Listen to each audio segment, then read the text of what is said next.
Olá, investidor. Meu nome é Wagner Caetano. Iniciamos agora o programa Radar, terça-feira, 10 horas 52 minutos, dia 15 de março de 2022. Temos uma manhã agradável em São Paulo, 24 graus, sol entre nuvens. E eu desejo um excelente pregão a todos, muita saúde e paz. Pessoal, ontem, se a gente pegar aí dezembro, janeiro, fevereiro, março, né? De o início de dezembro para cá, nós erramos duas vezes o movimento. Sempre prezamos pela verdade, né? Ontem não conseguimos interpretar a movimentação intraday. Né? Se a gente pegar 3 meses e meio e errar 2 pregões, acho que é uma boa estatística. E vamos ver hoje o que nós faríamos, né? Qual que é o meu intuito? É simular uma transmissão de aula, uma imersão, um desafio, né, aqueles seminários via web, né, conhecidos como webinários que nós fazemos, deveremos tê-los em breve. E é observar o movimento no intraday e identificar se é compra ou venda. A 109 mil pontos, eu falaria que existe uma possibilidade maior aqui do mercado reagir. Então, por exemplo, eu falaria em compra a 108.930. Apesar da gente ter uma pressão de 70% na venda e 30% na compra. Eu vou explicar por quê. E aí vamos ver como é que vai desenvolver no decorrer da gravação. A gente de repente aí projeta um alvo. Então 108.930 a gente falou em compra.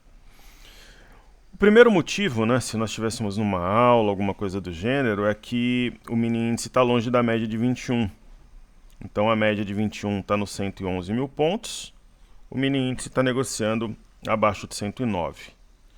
Né, isso no intraday. É bem provável, né, que exista algum nível de repique. E a primeira resistência que o mini índice encontrará será algo 110.050, 110.320. Então, como a primeira resistência está bem acima do preço, se começar a subir, pode buscar 110, 110.500 até 111 hoje, né? Mas tem que ter uma mudança a 109.945. Aí teria que ter uma mudança no vento aqui. Então o vento está apontando para um lado, ele tem que passar a apontar para o outro. Como é que a gente mensura isso? A gente mensura isso através do livro de ofertas, que nesse momento é predominantemente vendedor.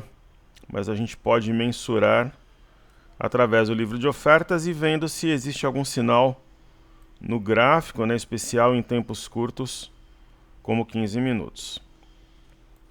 Né? Então, se começar uma reação aqui, a gente vai identificar através do livro e o gráfico de 15 minutos. Então, eu falaria em compra, né, no 108.930 pelas razões anteriormente citadas. Então, eu vou começar fazendo os estudos dos ativos fixos. E, pessoal, um recado, como é que o investidor deve se comportar, né, nesses momentos turbulentos de bolsa, onde a gente tem guerra na Rússia e Ucrânia, tem 5 mil casos de Covid na China, né, maior em 2 anos, 30 milhões de pessoas foram confinadas, então isso daí derrubou as commodities. Primeiro, né, quem tinha que vender, por exemplo, você fala, mas é momento para trabalhar vendido. Você vendeu no 116, no 117, ali era a venda. Depois que acontece é fácil. Agora, no 109 eu não acredito que seja. Na verdade, provavelmente é o final do movimento corretivo, né? E a variante Ômicron, eu sempre pergunto lá nas enquetes, a variante Ômicron, né, é página virada ou requer cautela, né? Então, muitas vezes aparece, agora tem no Brasil aí 2 casos de Ômicron combinada com Delta, enfim. Mas muita gente já está vacinada. Dificilmente mais que 80% da população, na média, né, de um país, de um continente, será vacinada. Então, os índices de vacinação estão chegando aí quase ao máximo possível. Porém, entretanto, todavia, como teve o caso da Ômicron e tal, de repente passa um pouco desse patamar, porque assustou um grupo de pessoas que não se vacinaria. Então esses são os pontos, né? Então, vamos colocar a Ambev aqui. Quando você está diante de uma situação de desgaste no teu trabalho, no escritório, na tua empresa, no teu comércio, na tua vida pessoal, você tem que traçar uma meta, você tem que projetar o futuro e aí começar a trabalhar para que ele se materialize. É isso, né? Não adianta falar, o mercado ele foi, mas ele cedeu, por isso tem que tomar cuidado com a alavancagem, tamanho de posição, porque da mesma forma que ele desceu, ele pode subir. Nós temos um grande fluxo estrangeiro aqui no Brasil, né? Então a gente vai continuar trabalhando para conseguir capturar um movimento bom de recuperação. Essa é a nossa ideia. Então, cabeça erguida, né? E firmes na luta e vamos em frente, como eu sempre falo.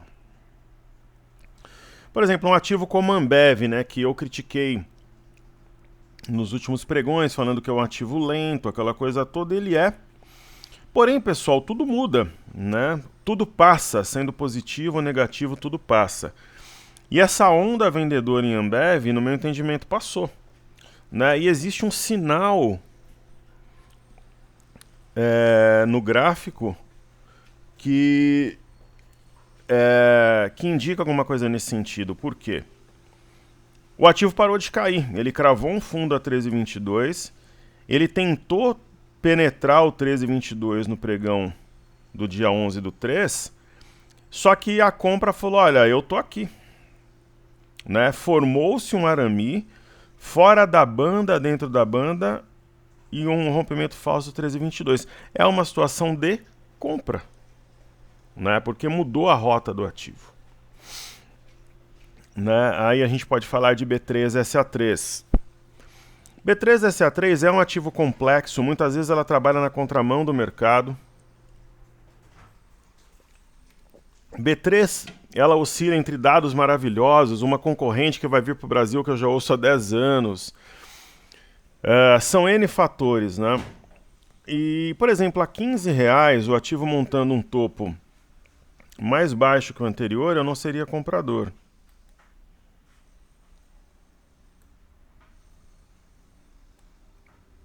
Acho que travou um pouquinho aqui o programa. E tem disso também, né? Quando a gente tem um volume muito grande, os programas travam. Então, assim, o que eu costumo falar para os alunos é que o aluno ele não é obrigado a operar em bolsa. Operar em bolsa de valores é uma opção. Deixa eu só tirar o som aqui, que é sempre melhor.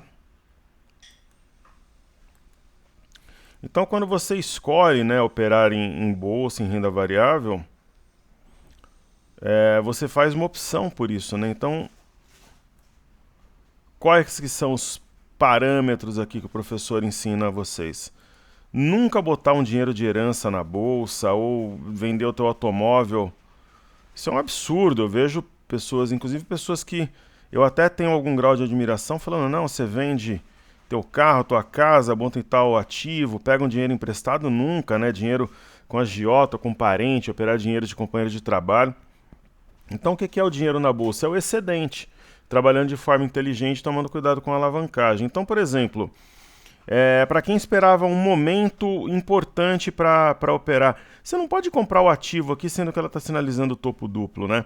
Mas na base de uma cunha, depois de um movimento ascendente, faz sentido comprar. Pode até dar errado, mas você está comprando num ponto técnico em uma região descontada, entende a lógica da coisa?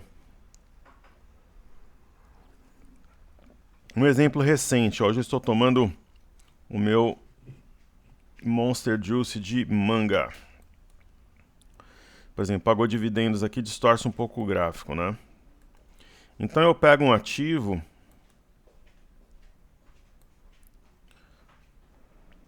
acho que assim seria a forma mais razoável de traçar essa neckline, né? Quando a ação negociou perto de 35 pós-balanço, muita gente fica otimista para comprar, né? Porque fala-se bem da ação, números fortes. Não. Agora, na correção a 32 a 33, na minha opinião, faz sentido. Porque nós temos um ombro, cabeção, ombro invertido. Aí a gente fala agora em Bradesco, né? O ativo, na minha visão, também oferece uma oportunidade. Esse gap deve atuar como um imã e puxar o preço.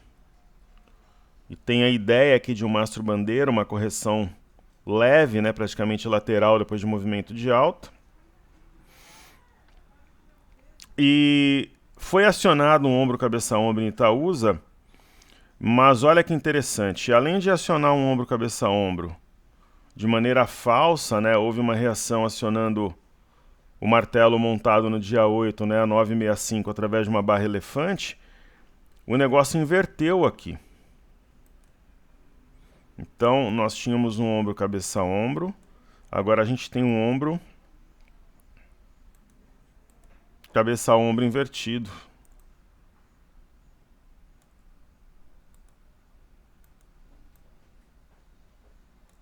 Né? Que é o padrão contrário e provavelmente surtirá efeito, portanto, o que eu faria em Itaúsa no momento? Compra.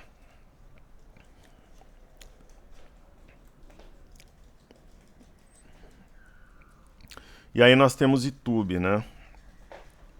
Não é um ombro cabeça-ombro invertido tão perfeito quanto Itaúsa, mas é um ombro cabeça-ombro invertido. Então é um padrão contrário. Uma vez eu acertei um trade lá na época do Infomoney,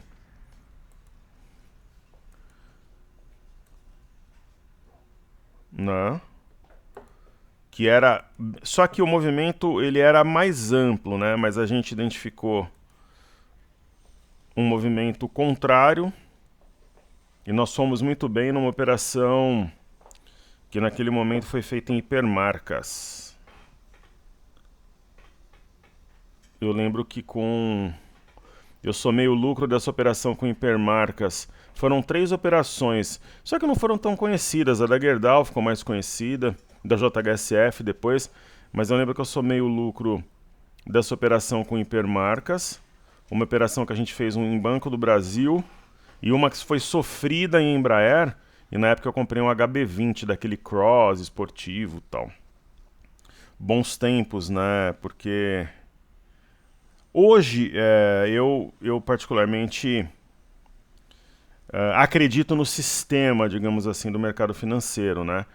Mas a gente sabe que tem corretora que alavanca o aluno para quebrar ele na corretagem, no RLP, no robô, né? Que tem muitos escritórios só estão interessados no rebate, não na educação do aluno, assim como algumas escolas também. Naquela época eu acreditava mais, assim. Era uma época que a base estava... Pô, a gente tem 5 milhões de investidores. Naquela época que eu comecei esse trabalho em 2017, eu acho que nós éramos 900 mil, né? Não chegava a 1 milhão. E eu acreditava num crescimento de base mais consistente, assim. Essa base cresceu na pandemia, até de maneira forçada, mas, na minha opinião, com muitos vícios, assim. Então, eu fico feliz com o crescimento da base, mas, ao mesmo tempo, ocorreu de forma um pouco diferente daquilo que eu considerava ideal.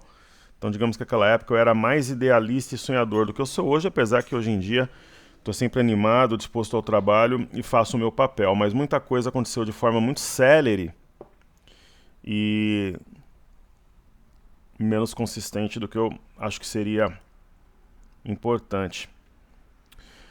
Santander, apesar da queda de hoje, eu acho muito difícil esse pico de volume que nós tivemos os dois e essas barras não surtirem um efeito no curto prazo e levar o ativo a 35, talvez 39 reais nas próximas semanas. Para mim isso vai ocorrer. BPAC é uma mega oportunidade, né? Uma ação com essa qualidade negociando a 23 é rara a histórica oportunidade. Tem uma LTA, o ativo se aproxima de novo e para quem ficou de fora é uma compra descontada, uma compra técnica, uma compra ótima no meu entendimento e interpretação. E nós temos aí o IFNC. O IFNC, ele reflete, né, o setor financeiro e tem a ideia do oco. Hoje, eu penso que a maior referência aqui para o IFNC é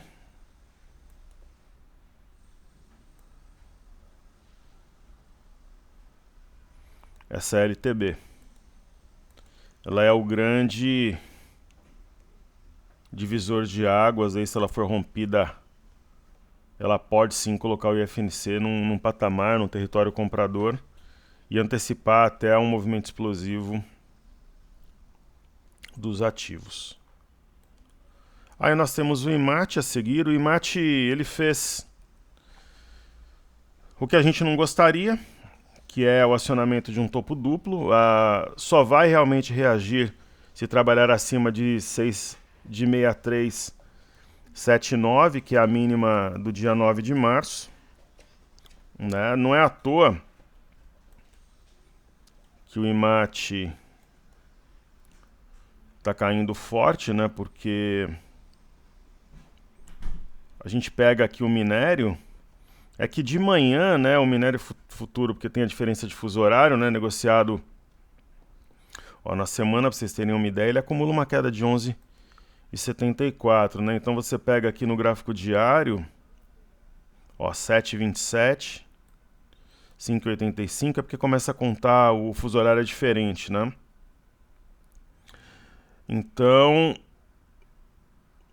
o minério me surpreende com esse movimento, mas eu creio numa reação forte. Agora o petróleo, a gente já acreditava numa queda mais forte mesmo, né? Eu falava isso para vocês.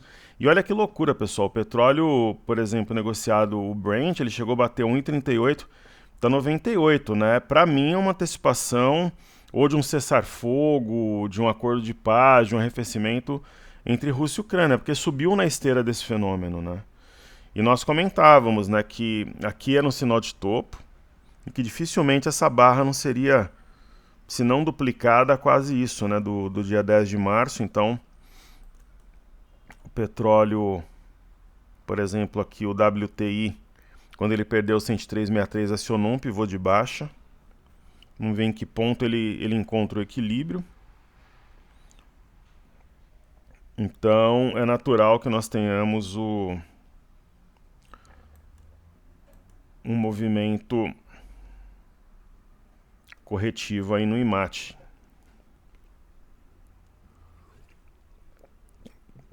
Aí nós vamos estudar a seguir o IMOB, né? O índice do setor imobiliário.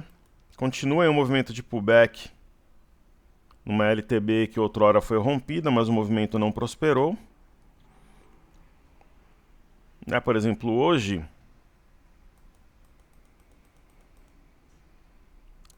chama atenção, a gente vai ter amanhã a super quarta, Copom, reunião aqui no Brasil para definição de taxa de juros e do FONC, do Federal Reserve, nos Estados Unidos. E eu, professor Wagner Caetano, eu não acredito na continuidade da alta dos juros, não da Selic, é claro que vai subir, né? Eu digo dos juros futuros. Entendo que haverá perda de 12,470 como suporte, uma correção até os 12, pelo menos. Talvez um pouquinho acima, um pouquinho abaixo, ao redor desse fundo da média de 21. E aí nós teremos... Deixa eu colocar Small 11 para cá, ó. Aí teremos o índice de consumo. Vocês sabem que é onde eu penso que está a chave. Está operando... Essa LT acho que não se aplica. Aqui está numa região de fundo anterior, ó, marcado em janeiro, posteriormente um repique em março, tem tudo para reagir daí em diante. Nós temos um índice de energia relativamente equilibrado. Interessante essa reação. E penso eu aqui ser possível o desenho de um oco invertido.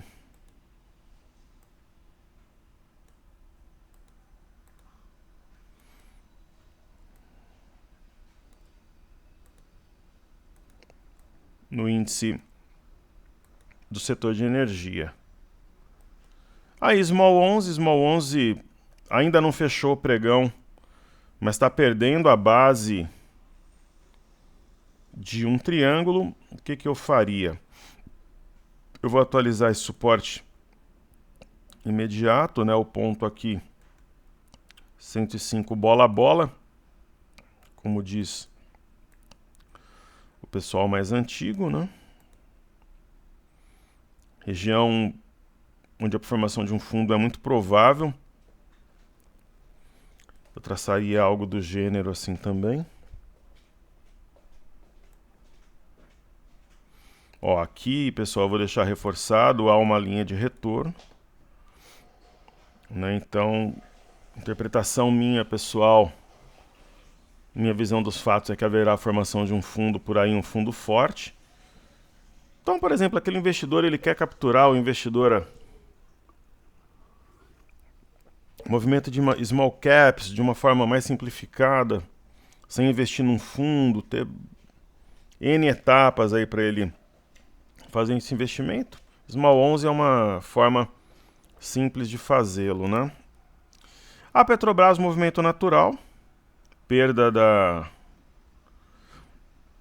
base de um canal, projeta no mínimo aqui o topo anterior, mas talvez venha um pouco mais, um pouco menos.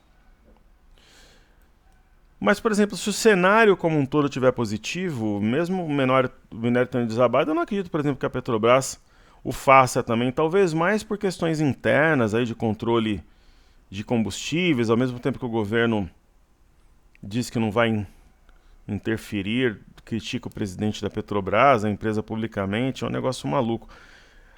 Esse negócio aqui no Brasil tem que ter concorrência, pessoal. Vejam o que aconteceu com telefonia, né?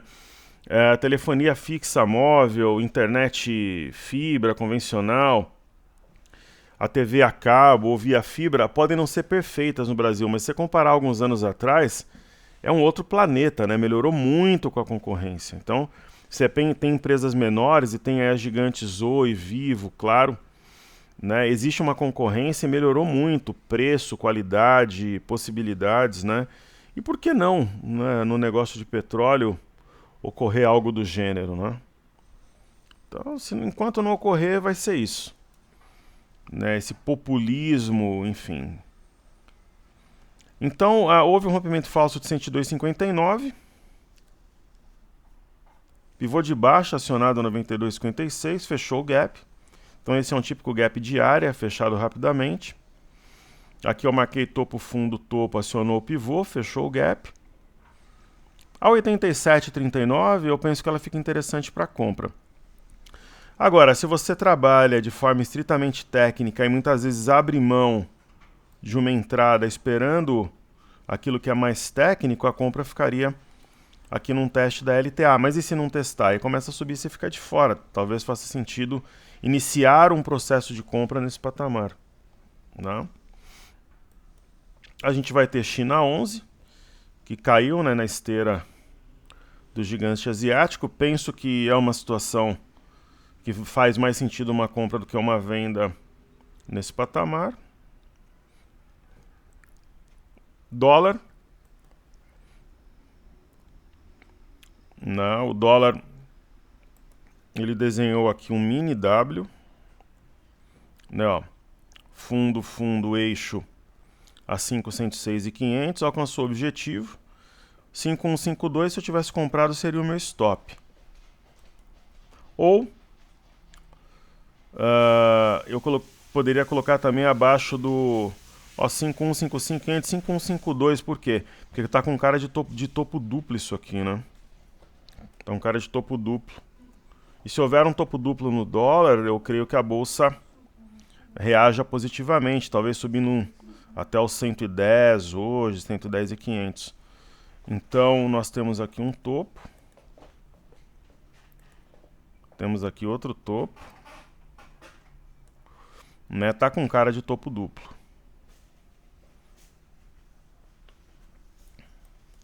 Ibov. Nosso amigo Marcos Pereira, ele tinha até comentado dessa média aritmética, tocou pela terceira vez e sentiu. Topo mais baixo que o anterior e está na linha de retorno aqui, onde é mais provável, na minha visão, que a gente tenha uma formação de fundo do que a continuidade da baixa. É claro, né, o 109.490 é referência e a mínima atual, mais próxima, né, de 109.125. Se o mercado fechar acima de 109.125, será fantástico, é um sinal de fundo firme. Acho possível.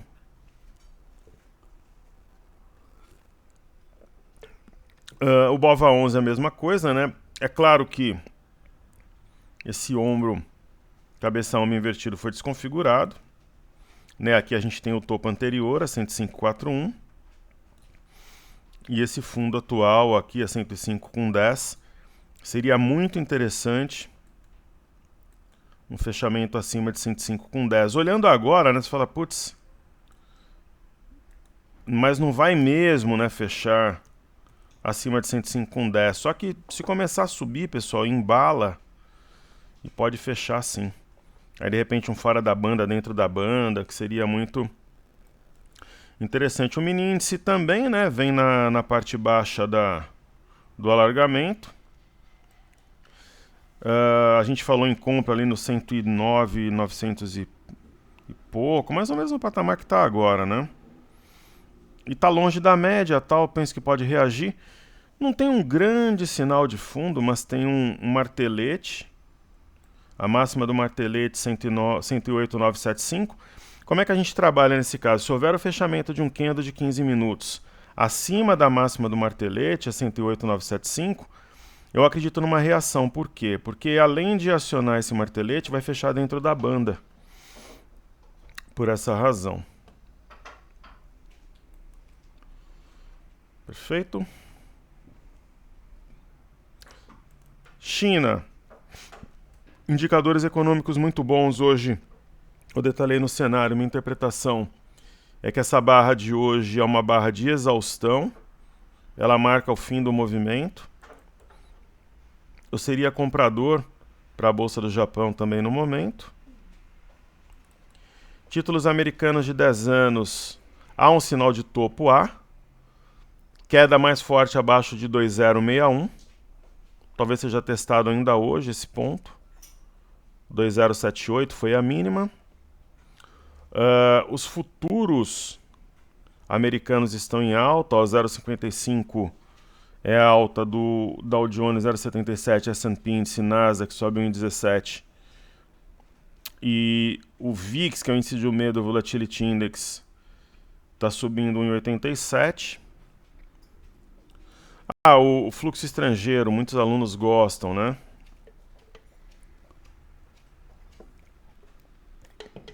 Os estrangeiros institucionais estão dançando tango mesmo, por quê? Olha que movimentação interessante, né?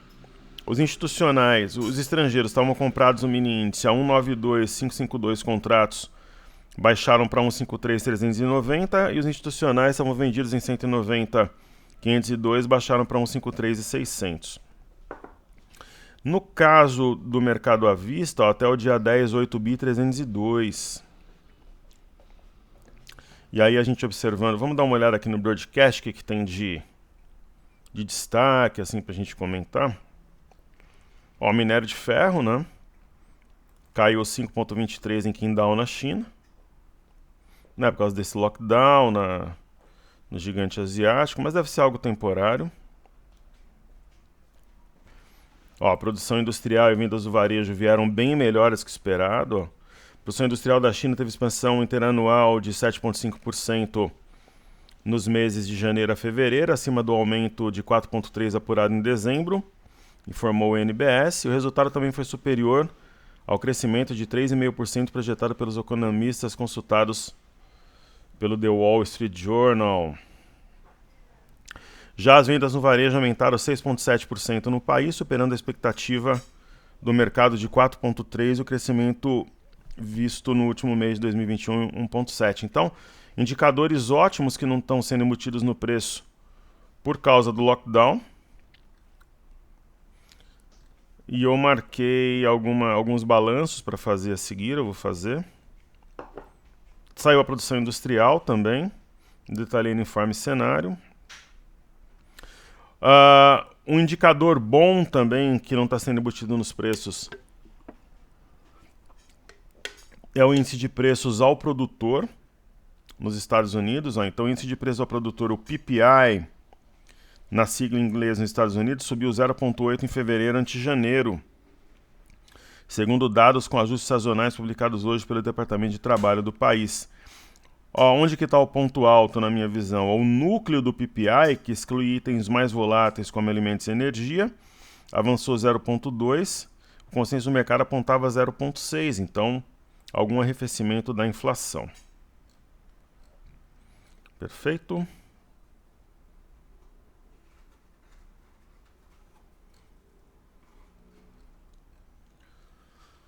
Maravilha. Ó, Banco do Povo da China contaria expectativas de manter juros para 2 operações de liquidez. Então, é isso. Vamos dar continuidade. Então, daqui a pouquinho a gente faz aqui o BZQ, o EWZ, tudo aqui daqui para baixo. Ó, os 3 benchmarks VIX, BZQ e EWZ. Vamos falar de Europa agora. Bolsa de Londres, fundo, topo fundo, rompimento da máxima recente, né, de sexta-feira da média de 21, pivô de alta. Aí nós temos aqui a Bolsa da França, um pivô de alta típico, né, fundo, topo. Aí um fundo aqui respeitando média de 5 para estourar aqui e fazer pivô, talvez amanhã. Eurostock 50, idem.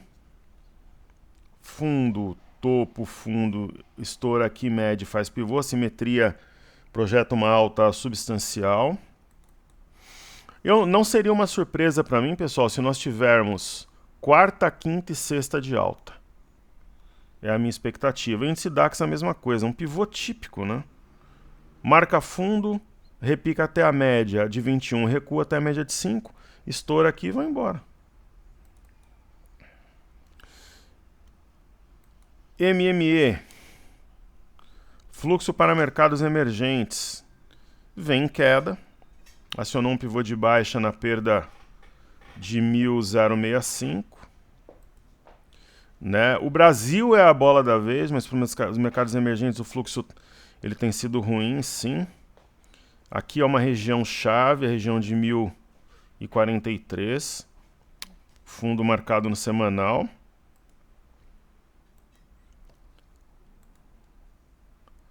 Aí nós teremos o DXY, que é o dólar contra uma cesta de moedas. Pode formar um fundo mais baixo que o anterior aqui. Aquele padrão que a gente já conhece, né? Não chega...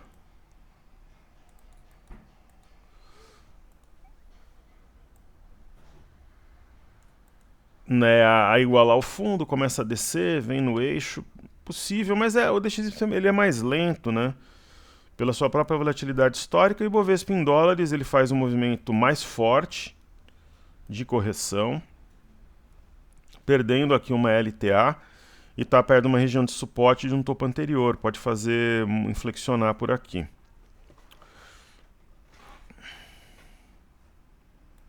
O milho, né, é aquilo que eu comentava com toda a minha verdade, sinceridade. Talvez o nosso racional no milho ele foi perfeito, nós identificamos movimento de acumulação, consolidação de fundo, mas nós não entramos. Entrar agora não tem o mesmo custo-benefício, mas a gente continua monitorando, né? Sempre a verdade, né? Depois ele fez um pullback aqui. Ano passado nós fomos muito bem no milho, fizemos várias operações extraoficiais, racionais, oficiais em desafios, acertamos 100%. Essa acabou passando, a gente entendeu, conseguiu estudar todo o racional, mas é diferente de você ir lá e operar, né? Então, tem essa diferença, a diferença da teoria e da prática. Então, sobre o milho é isso. O que eu vou fazer agora? Eu vou esperar as bolsas americanas iniciarem os seus negócios e eu vou fazer alguns balanços aqui. Primeiro, né, quando saiu o balanço da Gol, eu falei que eu ia fazer e não fiz. Então, promessa é dívida, tem que fazer. Eu não sou um grande fã dessas empresas que avoam, né, como diz o interior, ou seja, das aéreas que voam, né? Mas Gol nesse patamar eu penso que tem um custo-benefício muito mais favorável à compra. Agora de balanços quentes, né, Mglu, Magazine Luiza, quer dizer, os investidores de Magazine Luiza não tem trégua, né? Uma queda de 9% em Mglu, eu penso que é muito mais compra do que venda, né? Tá caindo 9%, né? DIR, Direcional, também teve seu balanço divulgado.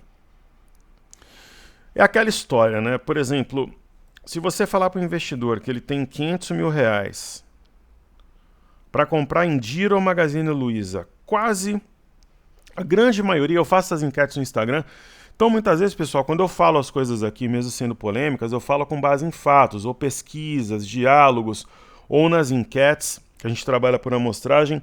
Então, por exemplo, fala pro camarada, ó, 500 mil, você pode comprar all-in, tudo em uma só, DIR ou Magazine Luiza, a grande maioria vai comprar Magazine Luiza porque tem uma memória tal de sucesso com a empresa, inclusive pouca gente sabe, mas quando eu fui comprar a Gerdau quase foi Magazine Luiza, imagina se tivesse sido, mas tudo acontece como tem que ser. E, por exemplo, tecnicamente Direcional é um ativo melhor, porque está sobre uma LTA.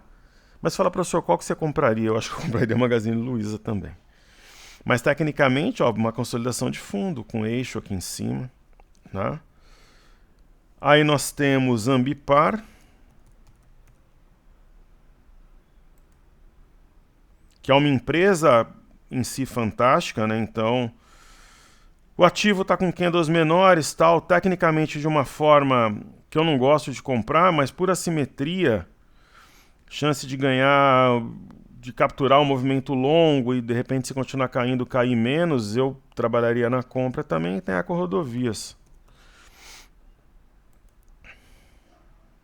A Eco-Rodovias, para mim, é um dos maiores escândalos, uma das maiores heresias das bolsas dos últimos 10 anos. Cara, você falar em Eco-Rodovias a 6,48, a mesma coisa de você ir lá na Lacoste comprar uma Polo de R$400 e ela tá valendo 190, 180, a mesma Polo. Porque naquele momento a loja precisa vender e não tem liquidez. É a mesma coisa de você comprar um pacote de arroz Tio João lá no mercado que custa R$23, R$24 e tá 8. Não tá perto da data de vencimento, não tá nada. É o mesmo arroz, a mesma coisa de você comprar uma garrafinha de Beck's ali na praia por R$2, por R$3. Então, Eco-Rodovias a 6,47, aquela situação que eu sempre falo para ilustrar, né? A gente que tem que trabalha, pessoal, entre bolsa e mercado imobiliário, às vezes você, por exemplo, você tem, professor, algum imóvel à venda agora, é muito difícil vender algum imóvel. Eu vendi um imóvel em 2012, uma casa, depois eu fui vender um imóvel em 2019, vocês sabem da história, né, das duas histórias. E fora esses dois imóveis, eu nunca vendi nenhum imóvel na vida, fora os dois. Não vendi... e vendi aquele imóvel da operação de 2016, né? De 2017, que foi da Gerdau. Então eu vendi esses 3 imóveis, na verdade sim, e vendi mais um outro imóvel recentemente. Então em todos esses anos eu vendi 4 imóveis na vida, né? E qual que é a ideia da gente? Comprar, reformar, pega imóvel complicado, cara, não é fácil, você reforma, o inquilino tá lá, dá um problema, volta, até que ele fica bom e a coisa vai e você parte para a próxima. Mas, por exemplo, hoje eu vou na imobiliária, 15 horas. Eu tenho 3 imobiliárias que trabalham em parceria comigo. Eu vou em uma delas hoje 15 horas. Às vezes tem uma proposta boa para você vender. E só para, como as pessoas acompanham e depois o pessoal depois vai me criticar, fala, pô, mas aí aquela história, teve um imóvel também que eu contei, que seria uma outra situação, quando eu formei uma sociedade com um propósito específico, integralizei o imóvel e vendi as cotas. Então tem esse caso também. Hoje, por exemplo, se eu tivesse uma boa proposta por um dos imóveis, né, que até me parece que tem, e eu fosse fazer, por exemplo, um all-in, ou dividir o valor entre duas empresas, eu faria com tranquilidade em Ecorodovias. Porque, por exemplo, se eu ficar com esse imóvel, não que eu queira vender, não vou vender também a preço de banana. Depois, quando você compra, tem escritura, tem registro definitivo, se tiver ganho de capital tem que pagar imposto. Mas, por exemplo, hoje, se eu tivesse uma boa proposta, eu venderia, por exemplo, um imóvel, colocaria em Ecorodovias, colocaria inclusive com convicção. Tem uma cunha, tem um ombro, cabeça-ombro invertido, está formando um padrão penetrante. Então seria uma empresa que eu faria um all-in, mas assim, tranquilamente. Ecorodovias. É a certeza que vai dar certo? Claro que não, é renda variável, mas a probabilidade de dar certo é muito maior do que a probabilidade de dar errado. Ok? Então todas essas que eu falei de balanços, minha predileção é Ecorodovias. É empresa para, de repente... Você pega um imóvel agora, quanto que ele vai valorizar até o fim do ano ou render de aluguel? X. Você pega uma Ecorodovias no horizonte de 6 meses, putz... Não. Quanto que ela pode estar daqui 6 meses? Subiu o quê? 50%? 40%? Então aí que está o racional. Então, a gente tem aqui... Lembrando, pessoal, Bolsa Agora fecha 17 normalmente, tá? Isso desde ontem. EWZ numa região vulnerável, né? Que é um eixo de um topo duplo. Muita gente pode começar a vender por aí. Se romper a máxima do dia, o EWZ pode reduzir substancialmente essa queda. Lembrando que é inversamente proporcional ao dólar. O rompimento de 32 pode inclusive fechar esse gap hoje. Não seria uma surpresa para mim. O BZQ rompeu a média de 21. Se ele fechar perto da máxima, é um sinal de atenção, mas eu creio que ele perca a mínima e devolva a parte dessa alta. Lembrando que você pode operar o BZQ. O pessoal, por exemplo, que é contra aqui o Brasil, que acha que vai cair, abre uma conta nos Estados Unidos e trabalha comprado no BZQ. Se aqui cair, lá sobe em dobro, né? O VIX de lado.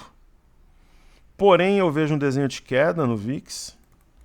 E bolsas americanas.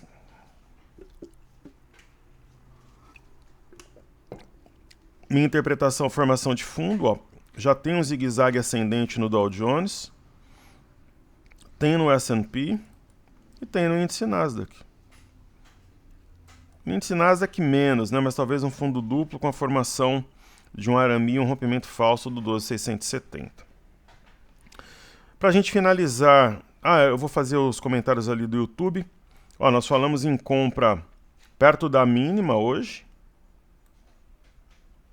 né, no mini índice. Acho que a gente vai acertar o racional de hoje. Professor, onde que você acha que pode ir o mini índice hoje? Eu creio que pelo menos ele vai testar os 110 mil pontos. Mas eu creio que está equilibrando o livro de ofertas, ó. O que eu entendo que o mini índice vai fazer? Ele acionou o martelete.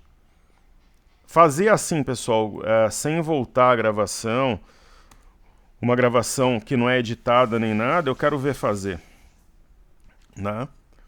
E deixar nos dias que erra também o vídeo, né? Porra, nos pregões, todos os pregões de dezembro, janeiro, fevereiro e março, nós erramos 2 só o racional. Então, o que eu entendo que vai fazer? Nós temos um padrão penetrante fora da banda, dentro da banda, no 30 minutos. Daqui a pouquinho vai testar o 110,050. Eu acredito que antes das 13 horas, talvez antes mesmo, teste o 110,050. E eu entendo que vai romper o 110,050 e o preço vai na máxima de hoje, né? Qual que é a máxima de hoje? É o 110,945. Então, primeira busca 110,050, 110,320 e depois no segundo estágio vai buscar ali algo perto dos 111 mil pontos ainda hoje, terça-feira. E não seria uma surpresa para mim se o mercado fechar de lado ou levemente positivo, 0,10, 0,20 de queda, 0,10, 0,20 de alta. É o meu prognóstico para hoje. Então é isso aí, o mercado estabilizando, eu volto com as carteiras. Esqueci dos comentários do YouTube, vamos lá, para a gente finalizar aqui, prestigiando os nossos queridos amigos. Então vamos observar aqui os comentários. Eu nem li os comentários, eu deixei Eu queria ver como é que os alunos vão se comportar num dia que foi desfavorável ontem. Deixei o pessoal à vontade para criticar, para comentar ou para me detonar. Vamos ver como é que a coisa reagiu. Ortega Luiz Sen, nosso querido amigo aí que acompanha o nosso trabalho há muito tempo. O que o nosso querido amigo diz ali? Deixa eu colocar aqui. Eu estava vendo, pessoal, o Warm-Up. O Warm-Up é o professor Ivan Santana que escreve, assim como Mercadores da Noite. Eu sou fã do professor e estava lendo e estava estudando aqui o meu curso do professor Larry Granville, Leilões de Alta Lucratividade. Estou estudando os dois aqui ao mesmo tempo. Eu sempre estou estudando alguma coisa, procurando aprender, né, com muita humildade. E de ontem para hoje eu estava estudando esses dois temas aqui. E meu mouse está vivo aqui, um negócio impressionante. Fantasminha acalmou, vamos lá então. Então vamos ver o comentário do Ortega. Outro dia o Fantasminha desenhou uma figura aqui num gráfico, é um negócio de louco. Tomara que ele seja do bem, se não for, que volte. Tudo que desejam para mim eu desejo vezes 10, então se for bem eu abençoo, se não só que volte, né? Mas a maioria deseja o bem, agora o Fantasminha de vez em quando ele até desenha aqui no gráfico. Então, Ortega Luiz, professor, bom dia, muito agradeço pelo seu carinho em estudar com a gente e nos ensinar. Sobre a Gemat Pisciana, arriscaria um preço-alvo? Obrigado pro Ortega, que é um querido amigo que nós temos aí, um irmão de batalha, está conosco aí há muito tempo. E vamos falar de Gemat? A Gemat, a Top Traders, ela já fez em alguns momentos essa manobra, né, de ter peso diferente em carteira. A própria Via Varejo, quando a gente pegou nos 4, entregou nos 16, ela tinha um peso diferente. E, olha, o varejo aqui no Brasil é um cenário caótico, né? Os ativos não encontram fundo. Talvez o façam entre hoje e amanhã, cravem fundo, porque tem Copom. O varejo espera um arrefecimento na curva de juros, né? E esse ativo tem peso 2. E o que eu penso, Ortega? Por exemplo, imagina que ela monte um fundo e comece a desenhar uma simetria em V. A gente poderia pensar no alvo curto ao 6, na média de 21. Por quê? Porque seria um simples movimento de repique. Só que tudo na vida, pessoal, precisa começar. Tudo tem que ter uma curva. Você está numa situação onde às vezes você acha que você é muito bom, que você é muito esperto, que você é um semideus, que você é infalível, e a coisa vai caminhando. E geralmente tem um ponto de virada. Acontece algum fato relevante que você tem que tomar cuidado, que muitas vezes é onde inflexiona. Assim como você, quando passa por uma situação adversa, geralmente acontece alguma coisa boa, as coisas param de dar errado, acontece alguma coisa boa e a partir dali tudo muda. Por quê? Na vida tudo passa, assim como na bolsa.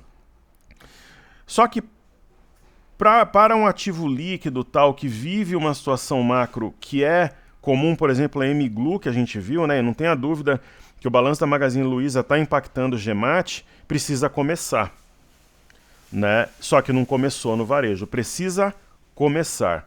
Quando começar, pode formar um fundo de dias, semanas ou meses, né? É um ativo, por exemplo, Gemat, que se houver uma força compradora importante, ela pode até dobrar durante o ano. Respondendo a sua pergunta de forma objetiva. O Alexandre Gomes, boa tarde, mestre. Temos um M no gráfico de 60 minutos do índice, que acionamento a 110,074. Ele perguntou, né, admirador de seu trabalho. Muito obrigado, seja sempre muito bem-vindo. Então, para atender nosso querido amigo aqui, eu vou colocar um gráfico de 60. E vamos identificar essa figura, porque assim a gente estuda, a gente pode identificar um padrão parecido depois e nos beneficiarmos dele, né? Ele está corretíssimo. Houve um rompimento falso de 115 e 130, o eixo desse M 112,775. Agora, nos 60 minutos, está formando um padrão penetrante. É algo muito forte se fechar com padrão penetrante agora mesmo no meio-dia, que é quando termina de desenhar o candle de 60 minutos. Nosso querido amigo de todos os dias, aí o Marcel Fernando Bonassi. Caro professor, acompanhei o balanço de Gemate no valor econômico, me pareceram bons. Sem dúvida, Marcel, a grande questão é o fluxo, né? Não tem fluxo para pressionar positivamente. Quem já enfrentou movimentos de queda e também movimentos de alta forte conosco, né? Às vezes, Marcel, por exemplo, eu lembro que quando a gente pegou via varejo a 3,80, 3,90 e o ativo chegou a 16, 17, 18 reais, as pessoas falavam, pô, você vai errar porque não tem sentido esse ativo continuar subindo, né? Falavam quando estava a 4,50, 5, 7, 8, 10, 12, a 15, pô, esse negócio vai desabar 50% em uma semana, aí 16, 17, por quê? O fluxo está positivo. E quando o mercado trabalha em queda, a gente tem o menor PL em relação ao preço-lucro desde 2003. Quando ele começa a trabalhar em queda, muitas vezes a ação trabalha abaixo do seu valor patrimonial. Você fala, pô, mas como é que alguma coisa pode trabalhar abaixo do valor patrimonial? Não tem fluxo. Eu vou te citar um exemplo. Outro dia eu estava olhando lá no estúdio, não que eu, professor Wagner Caetano, compre aquilo que eu não uso ou faça mau uso do dinheiro, de forma nenhuma. Mas eu comprei um relógio há um tempo atrás, eu não lembrava onde esse relógio estava. Estava na praia, no escritório, estava em casa, um relógio lá no site da Vivara. Beleza, comprei. E é um relógio que eu queria um determinado modelo que eu fiquei procurando um tempão. Então, naquele momento que eu tinha interesse no relógio, eu paguei um determinado valor nele. Se eu fosse comprar esse relógio hoje, eu não pagaria 20%. Ele está mais caro do que eu comprei na época, bem mais caro. Eu não pagaria nele 20% do valor, porque eu não tenho interesse. Eu comprei e acabei perdendo o hábito de usar relógio. Hoje eu não pagaria 20%. E se eu for vender esse relógio, por exemplo, hoje no Enjoei ou no grupo do prédio, as pessoas não pagam 30% do valor. Mas se aparece um artista ali usando o relógio, ele entra em moda, as pessoas pagam 50% a mais do que o valor de mercado, porque vai ter escassez. Então é a bolsa. Se não tem interesse das pessoas por aquele ativo naquele momento, ela é pressionada negativamente. Se existe um interesse, existe a escassez, o que acontece? Aí o ativo sobe, porque existe um fluxo, né, como um caminhão subindo. O mais correto seria falar o caminhão descendo a ladeira, né? Para parar é complicado, mas quando para, geralmente ele faz o caminho de volta, né? Então, o que a gente acredita? Que quando esse fluxo começar, os ativos estão tão baratos que alguns podem até dobrar ao longo das próximas semanas ou meses.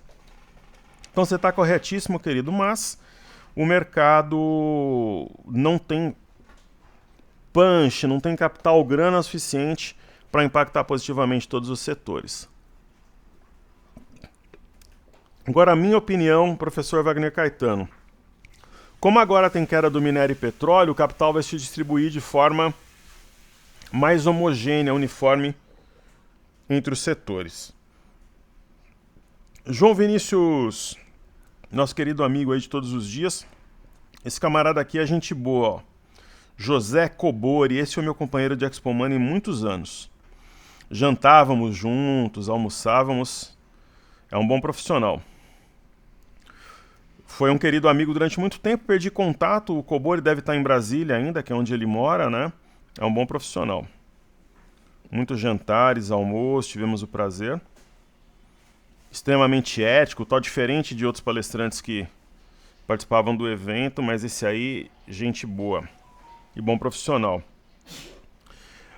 Boa semana, nobre mestre. Essa queda do mini índice no dia de hoje, mais do que com o próprio início do conflito, seria em decorrência de questões referentes à presença da Petrobras? Sim. Concordo totalmente sobre a guerra contigo. Creio que esse movimento seja passageiro e virar tendência. Passageiro. O diário sinaliza um martelo fora da banda. Que Deus siga guiando sua vida. No caso do mini índice, o interessante aqui seria muito importante, João, que o mini índice feche acima do 110,050. Perceba que ele praticamente cravou aqui o 108,590. Ele veio a 108,570.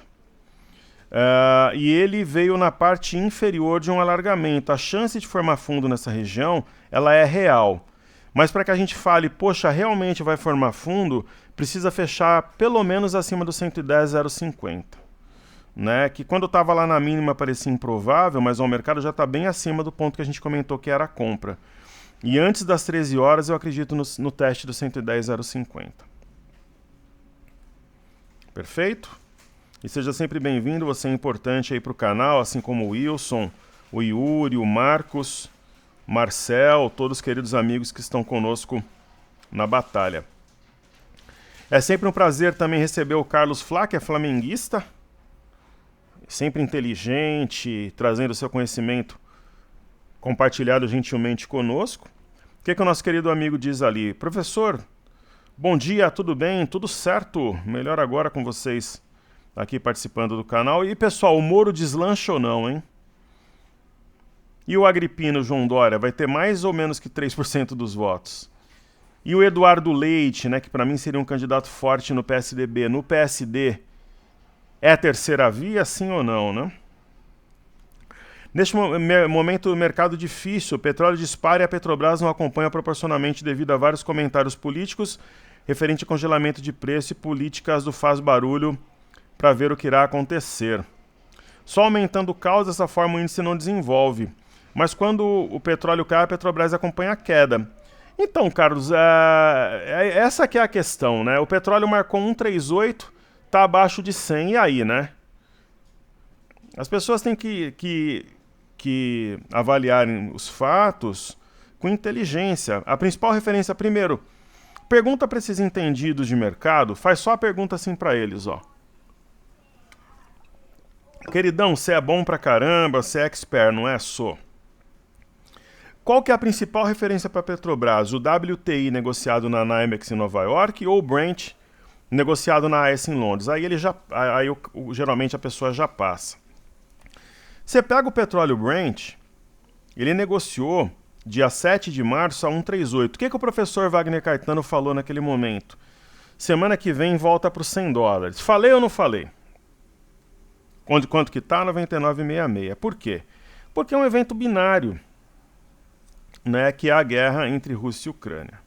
O que depois nós comentávamos? Que dificilmente iria reagir e trabalhar contra a barra do dia 9.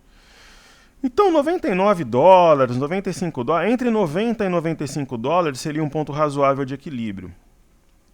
Só que muita gente vai querer comprar aqui para especular, né? Apesar que essa barra do WTI é uma barra cruel aqui de queda. Então, por exemplo, você vê que já pararam de falar tanto nesse assunto dos combustíveis, porque houve uma queda de $40 no petróleo, né? Então esse é um ponto. Só que agora tem o lockdown na China, né? Sempre tem uma história. O petróleo dispara, surge um monte de analistas. Eu nem tinha lido o que você comentou, ó. Você vê que o nosso raciocínio é alinhado, né? O petróleo dispara, surge um monte de analistas falando que a inflação vai explodir, aquelas mesmas conversas de sempre. Por que eles fazem isso? Para vender produto. Livro, assinatura, relatório. Eu juro que eu não tinha lido o teu comentário, para você ver que, como nós estamos alinhados, ó. Diz que quem jura, né? Mas enfim, eu não li seu comentário. Agora, quando cai de 140 para $100, ninguém fala nada. Quando o minério sobe, surge um contragolpe nos setores sensíveis relacionados a juros. Mas quando os juros caem, esse mesmo setor não tem força para subir. Aí é uma questão de fluxo. E teu racional está corretíssimo. Difícil entender os movimentos internos institucionais. Sentimento negativo desde julho de 2021, quando começou o lance da PEC dos precatórios, né, querido? Difícil operar com números variáveis no contexto instável, é. Eis a questão, mas quando tomar uma direção, eu penso que vai para a máxima histórica. Eu diria que institucionais com o mercado na mão desde julho de 2021, concordo contigo, fazem o que querem, estrangeiro resiste.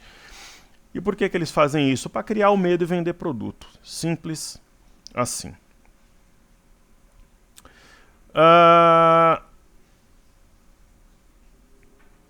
Bom dia, professor. Pode analisar e ver VB11 uma mistura de triângulo com padrão da alavanca ou não? Vamos ver.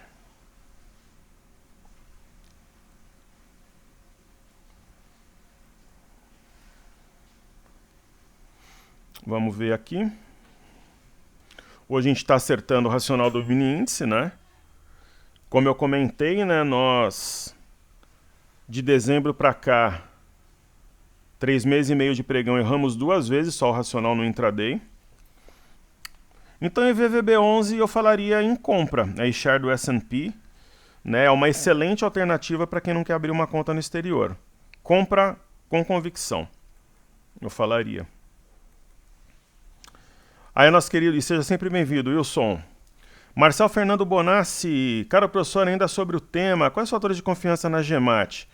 Eu acho que a GEMAT é um ativo descontado, aí ficaria um pouco longo, mas se você olhar os fundamentos, né? Justamente você matou a charada falando do balanço, né? Então, por exemplo, é o mesmo racional de Via e Migu, mas a gente teria que fazer um estudo mais profundo no que diz respeito a fundamentos. Vamos aproveitar e fazer açaí e pecar. E vamos ver como é que está a Via também. Ó, tá no limbo aqui, é uma compra assimétrica. Que é uma situação parecida de quando a gente pegou aquela operação lá, aquela mega operação. Aí temos a açaí 3. Né? A açaí 3 ela tá mais pronta para uma compra, só que aí, Marcel, o potencial de lucro é menor, mas está alinhada aí para cima, quando eu falo que os astros estão alinhados. E pecar, a mesma coisa. A pecar e a açaí, elas estão mais, já estão empinadas, inclinadas para cima. São opções que têm um potencial menor, mas que tecnicamente estão mais favoráveis, sem dúvida nenhuma. Tanto que a pecar tem um canal, né?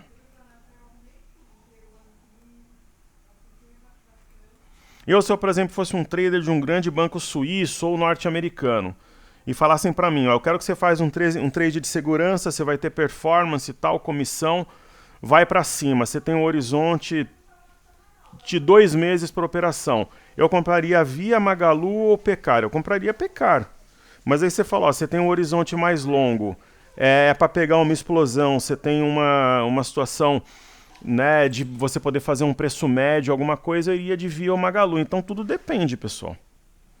Né? Se eu pegasse, por exemplo, o dinheiro de um apartamento hoje, eu colocaria, por exemplo, em Pecar ou Açaí, ou colocaria, por exemplo, em Ecorodovias. Eu não faria isso, por exemplo, hoje com Emiglu ou Via. Mas se fosse uma grana que veio, por exemplo, lucro de um trade, alguma coisa assim, eu poderia fazer, tanto que a gente fez em GEMAT, ela tem peso 3. Então, sempre a coerência das nossas ações e pensamentos. Eu acho que esse é o caminho. O Yuri, sem terrorismo, mas o cenário está complicando muito, alguma luz se desaparecer, terceira esse preço é surreal, concordo com você. A bolsa é isso, né? Você está na renda variável, existe o risco, é uma operação que por enquanto não deu certo, porque ela, quando o minério subiu, ela não acompanhou, e quando o minério desceu, ela acompanhou. Então é uma operação que acho que ela exige paciência no momento, não vale a pena desfazer do papel. Nós não compramos Semin na máxima, que fique claro, ela está um pouco abaixo do nosso médio. E é isso. Né? Se a gente perceber, de repente ela voltando para o médio aí nos próximos dias, a gente perceber que não é favorável, a gente pega e faz uma troca. Ela fez uma simetria em A, cumpriu a simetria a 5,78.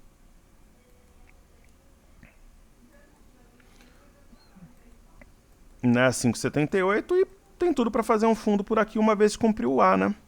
Mas concordo com você, é uma situação desconfortável, sim. Grande abraço ao Marcel. E aqui por último, comentário do nosso queridíssimo amigo Marcos Pereira. Boa tarde, professor. Vamos que vamos. Poderia dar uma estudada no gráfico semanal do DI? Claro. Sei que tem uma resistência muito forte no topo do dia 29 de outubro, pois ele vem sendo testado em 2016, mas romper estaremos diante de um pivô de alta nos juros no gráfico semanal. Olha que interessante. Que também vai acionar um pivô de alta no mensal. Espero que isso não aconteça, que na quarta-feira o Copom consiga aliviar essa alta. Eu acho que o segredo está amanhã mesmo. Seguimos juntos e firmes na luta. Forte abraço, Fúria. Que Deus abençoe a todos nós. Então vamos fazer o DI, que o nosso querido amigo pediu. Olha o mini índice buscando 110 ali que eu comentei, 110,050. É ali que vai definir. Ele está correto, né? Sobre o DI a gente acompanha um F25. Ele está comentando dessa região aqui, né? E é isso mesmo, se romper complica o cenário. Estou de acordo contigo. E dificilmente um DI em alta a gente vai ter setores como consumo, né, o varejo para animais, pessoas, vestuário. No semanal a gente tem uma estrela cadente, se fechar assim é um padrão forte de topo. E acompanharemos atentamente as cenas dos próximos capítulos. Então daqui a pouquinho o mini índice vai testar o ponto-chave. No meu entendimento, a gente acertou o racional de hoje, né? Nos 60 minutos deve formar um padrão penetrante mesmo. E o teste do 110,050, 110,320 é o ponto-chave de hoje. Como a média de 21 no gráfico de 60 minutos está lá em cima, olha, não seria uma surpresa para mim ver um fechamento levemente negativo ou uma queda simbólica hoje. Ou seja, a gente tem uma recuperação quase total dessa queda no intraday. Então, saúde e paz a todos, pessoal. Vamos em frente, firmes na luta, tudo passa, né? Serenidade e humildade nos momentos de grandes ganhos e paciência, racional, serenidade nos momentos adversos. Quando os astros se alinharem, acho que a gente vai passar uma boa temporada de valorização e de ganhos consistentes. Um grande abraço a todos, que Deus abençoe nosso trabalho, família e investimentos. Seguimos juntos, que juntos somos mais fortes. Valeu!